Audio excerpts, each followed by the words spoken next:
Hello and welcome to the channel.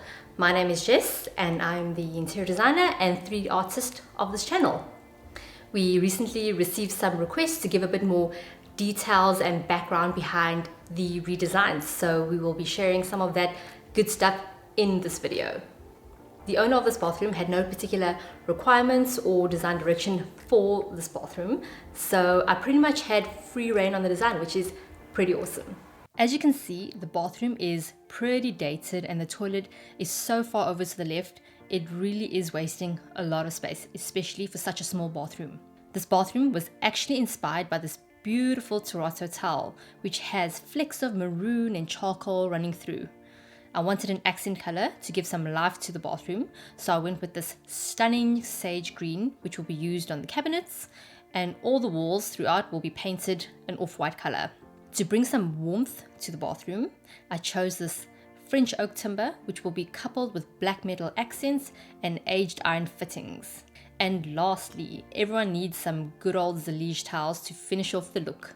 The biggest requirement for me was to be able to fit in a bath and a shower in this tiny bathroom. And I'm not talking about like a bath shower combo, I'm thinking a separate bath and a separate shower. And when I managed to fit it in, I was so excited.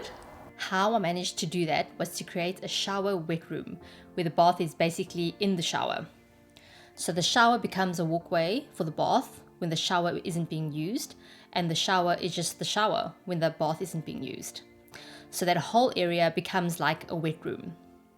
I chose the tiniest bath and set it just a bit away from the wall so you can easily clean that little area, but also so that I could extend the drain.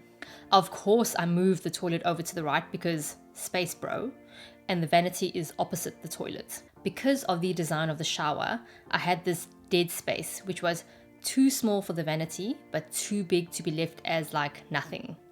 So I thought, how cool would it be if it became like a little entry niche, a beautiful, inviting space where you are greeted with decor and plants and books and things you never really use but are so pretty to look at. And a cupboard where you can keep extra towels and toilet paper and stuff you actually need.